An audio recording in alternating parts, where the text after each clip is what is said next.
Warning: the opinions expressed in this video do not represent YouTube, associations, agencies, nor any particular individuals. They are merely from a team assembled trying to pass the boredom of everyday life. Some explicit content may occur in this or future presentations. Viewer discretion may be advised. But ignore it if you're into that thing.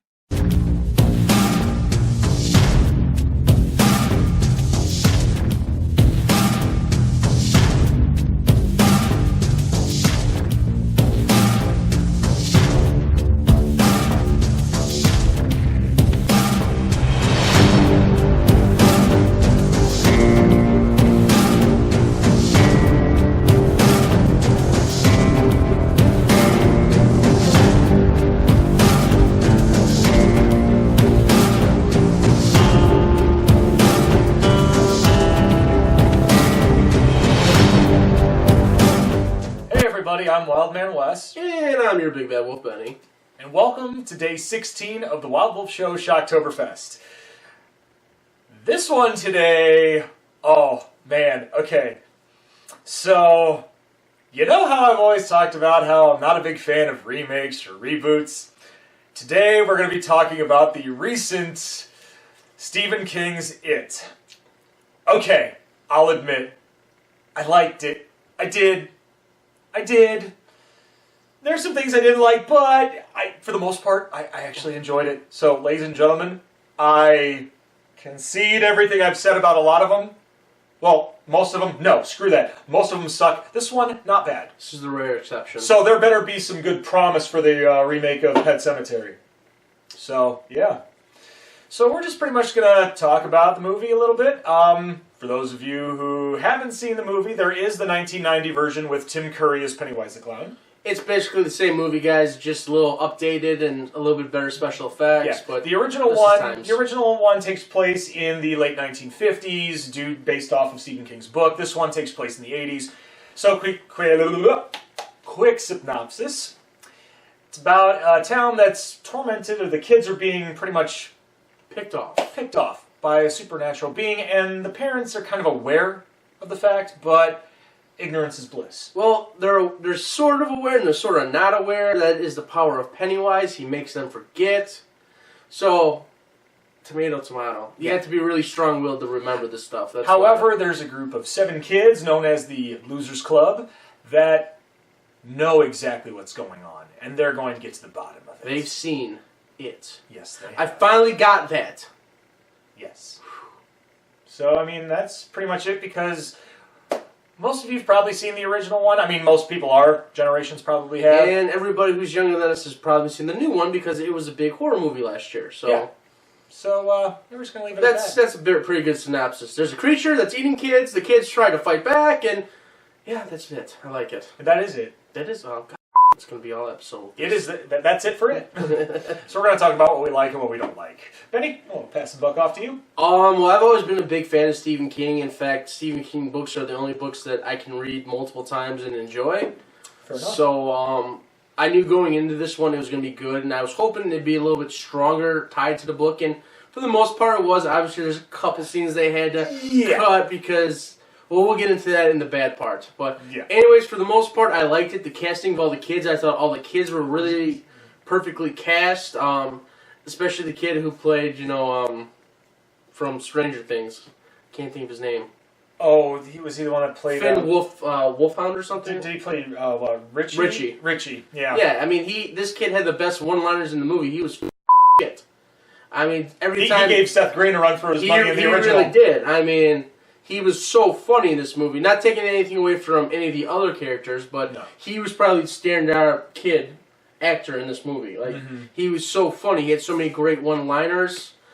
Even the look of Pennywise, like I really enjoyed that. Not taking away from Tim Curry's Pennywise, because I still really consider that to be a really good horror movie. But it was made for TV, so they had to kind of tame it a little bit. Oh yeah, they really. So did. This one, it was a rated R movie. They went crazy with it and. It worked. Bill Skarsgård, who played, or Victor. No, it's Bill. Whatever Skarsgård. I know it's a Skarsgård. Yeah. I think it's Victor. It's not Victor. No, Victor. No. Victor's the one that plays Hector in Green Lantern. But yes, just very good. Very creepy. Just the voice he did and some of the mannerisms he had and his facial expressions really helped convey just what kind of creature he was. Because, 'cause you really don't know what he is unless you've read the book or you've seen the original one, and really doesn't have a form. So he just happens to like the clown because, well, a lot of people are afraid of clowns. And he really enjoys being the clown. Because, you see him turn into other things, but he always goes back to the clown. He enjoys it. So just all around, I like the acting in this movie. The kind of, make it a little simpler. Like, everybody who played the role played it good. The bullies were really good. Yeah, Henry Bowers definitely. Really good. And then you find that, a little bit more with his dad in this one being kind of the douche that he is. So it you kind of make him a little bit more sympathetic.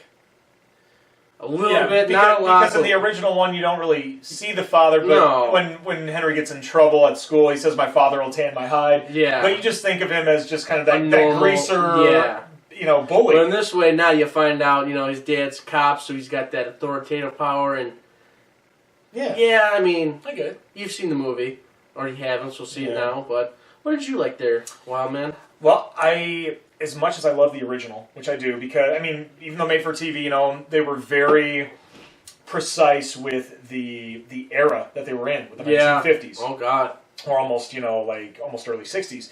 And with this one being set in the 1980s, especially with Ben, because he was, being such an outcast and whatnot, or new kid, which new kid, he's listening to New Kids on the Block, and it worked. A little FYI, too, guys. When I went and saw this movie, everybody I went and saw it with gave me I'm like, did you guys not know there's the fat kid named Ben? Like, is that a joke on me? Like, I got for it. But I'm like, hey, Ben gets the girl later on, so hey. Yes, he does. What now? Yeah. But other than that, like you said, with the look of Pennywise, and Skarsgård made it his own. Obviously, and another pun for this one. I wish Val were here for this. Skarsgård had big shoes to fill. Because Tim Curry, most of us know, anytime Tim Curry plays a character, is very hard to live up to. When they did the TV remake of Rocky Horror, it's kind of like, he is Frankenfurter. Yeah. He is the devil in legend. The darkness, or darkness, yeah. He every character he plays, it is very hard to... It shows you how good of an actor he is. And he also, I remember them doing an interview with him about what he thought about it, and he said it was... To quote him, I believe he said bloody brilliant, because Skarsgård did not try to copy him. He made it his own character, and it worked very well. And I've always had problems that when you remake movies, and there's some people who try to play it exactly how the original person who played the character, and it's just like, well, now you're just copying, you're not really you're just... Well, and Skarsgård using his laugh, it was goofy, but eventually it would get sinister in that way. Just how goofy it was, it made it sinister. Well, even when he was just talking to Georgie, he kind of had that bubbly, but, hiya, Georgie! And then, Yeah. And then, he started getting serious, and then it went from, hiya, Georgie, to, Georgie, it got creepier. Don't you want your boat? Take it. It's like, ooh. So you just saw how fast that he could go from a bubbly clown to psychopathic child killer monster thing. Yeah. So it was really good. Yeah. So now we get to talk about what we don't like. Mm-hmm. I'll start it off. There wasn't a whole lot that I didn't like about this one. Apart from, the only thing I can really say is a lot of people before the movie even came out started doing the whole, oh, you're just stuck in the past. This movie's going to be true to the book. It's like they cut out quite a bit. They did, and that's actually what I will touch on. And one of them has to deal at the beginning of the book where Henry Bowers and his buddies, like Belch and all them, kill a kid, shove him off of a bridge because they didn't like how he was. Yeah. Just his personality. And because they didn't show that, but yet they showed him, like, cutting Ben with a knife, yeah. It's okay to show that, but it's not okay to kill. People were dying in this movie anyways. It's a rated R movie. You should be able to show it. Probably because it was child on child. No, because in the movie, sometimes they come back, kids killed kids. So, well, who knows no excuse on that one. The other one has to deal with the kids experiencing a moment. We obviously... Yes, I'll be the not-so-subtle one. When the kids defeat it the first time, or supposedly they can't remember how to get out of the sewers. So what they do to tie their childhood and their adulthood together, each one of the boys gets to have sex with Bev. And that is how they were able to tie their childhood and their adulthood together, because sex is a very grown-up thing. So this way, after they did that, they all remembered how to get out of the sewers. So obviously you can't put that in a movie because, well, one, they're kids. They're kids. You wow, yeah, no. Yeah. And one, again, that poor girl. I can understand why they didn't show that. Yes. So I mean, yeah. They did the little Blood Brothers thing where they all cut their hand, and So again, it's a good substitute because again, you really can't show that. Even Stephen King said, "Yeah, no, you can't show that in a movie. It's different in a book because in a book, it's all in your imagination. You have to picture that." Books have more creative freedom, even with the censors. Even the censors can understand that it's literature. Yes, there's no pictures. So yes, people were upset by that, but at the same time, it makes sense. Like the movie would have been X-rated, so only a few could have seen it. I mean, they even could have alluded to it, but at the same time, again, I think it's just even Illusion could have gotten an X rating with the MPAA. The fact that Stephen King even said you can't put that in the movie, that says a lot. This is his property; these are his characters, and he agrees with them. So I mean, you can't be too upset. I'm not hindering the movie whatsoever. No, you're not. It's more so I was upset with fans before the movie even came out, saying it was true to the book. Yes. For me, it's like you've said, we've read this book how many times, and you just look at them and say, "Have you even read the book?" And if they say no, then you're like, then you have no frame of reference. You're like a child that walks into the middle of a movie and asking questions. Yes. I just Big Lebowski. Yes, you did. And then the part I didn't like, another thing that was in the book that wasn't, which I kind of would like to see, is one of Bauer's henchmen, I guess you could say. If you guys don't know which character I'm talking about, I can't remember his name. He's the one who had the spray can, and then he went in the sewer and got taken. So he was lighting the spray can on fire.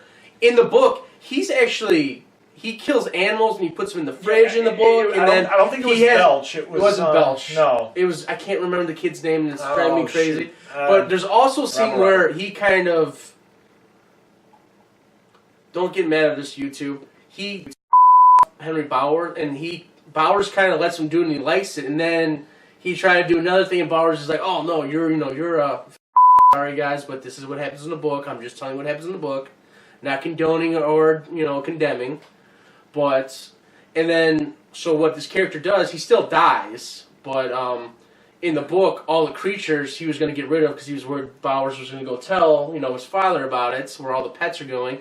He goes to get rid of them, and the pets come alive, so there's like little limbs there, and they kill them that way. So it's a little different from the book, from the movie, but kind of like a quasi-Willard type situation. Again, I can kind of see why they cut that out, because they don't want to offend, anybody, and yeah, it's a little gruesome seeing all these animals come back. I mean, but there's a lot of gruesome stuff in the movie, so you kind of could have got away with it, but I can see why you wouldn't have another kid doing that. So, in this day and age, we are getting a little more sensitive again about content.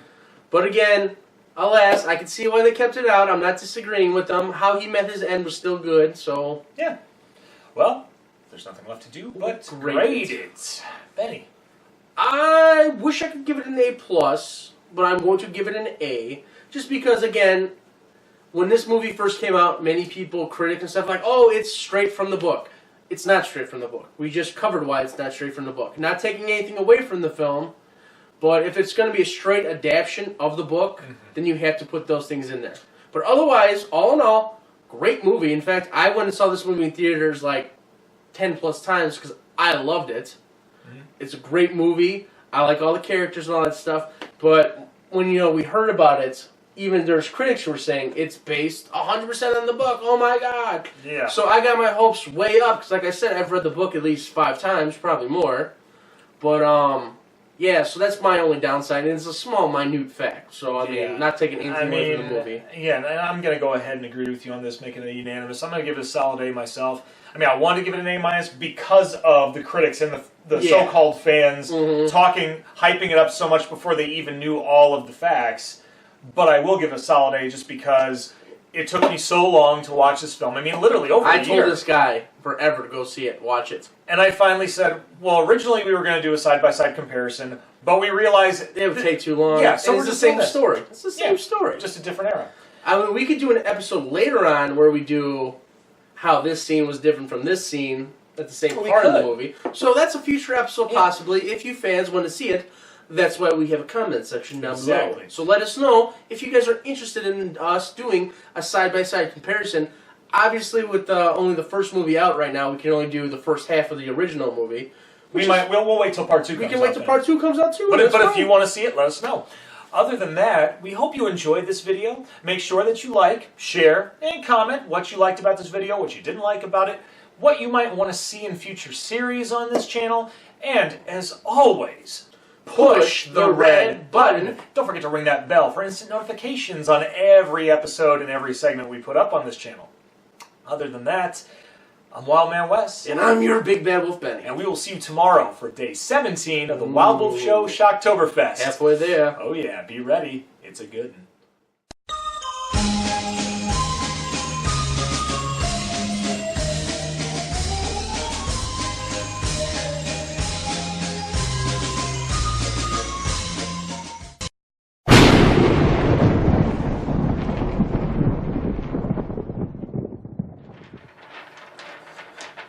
He's missing. I know. He's missing. Little Mario's missing. Where's little Mario? He's a lost boy. Wait. I think you know where we're going with